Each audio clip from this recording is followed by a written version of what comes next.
एक बार की बात है, एक छोटे से गांव में एक महिला रहती थी जिसका नाम माया था।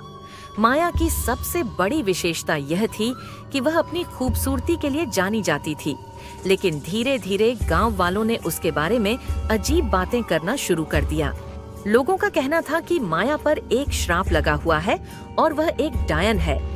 गांव में अक्सर अनहोनी घटनाएं होने लगीं, फसलें खराब हो गईं, बीमारियां फैलने लगीं और कई लोग अचानक गायब हो गए। गांव के लोग आशंका जताने लगे कि ये सब माया के कारण हो रहा है। लोग उसे डायन मानने लगे और उसके प्रति नफरत और डर की भावना पनपने लगी।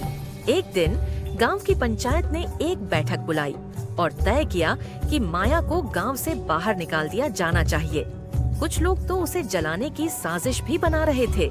माया ने गांव वालों की बातों को सुना, लेकिन उसने कभी प्रतिवाद नहीं किया।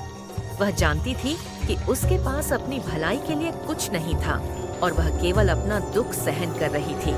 एक रात गांव के बच्चे अचानक बीमार पड़ गए।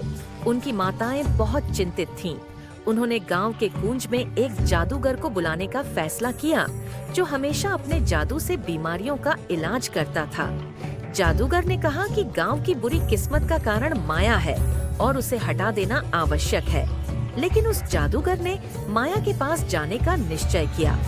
जब वह माया के पास पहुंचा, तो उसने माया से कहा, तुम पर इतना अन्याय किया गया है, तुम्हें अपनी सच्चाई सबके सामने लानी चाहिए। माया ने उसे बताया कि कैसे वह केवल एक साधारण महिला है और सभी ने बिना किसी कारण के उसे डायन मान लिया है।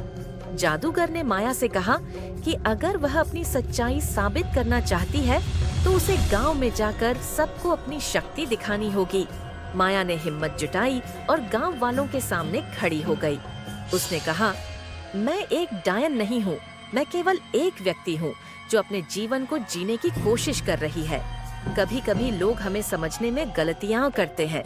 उसकी आवाज में इतनी सच्चाई थी कि गांव वाले एक पल के लिए चुप हो गए।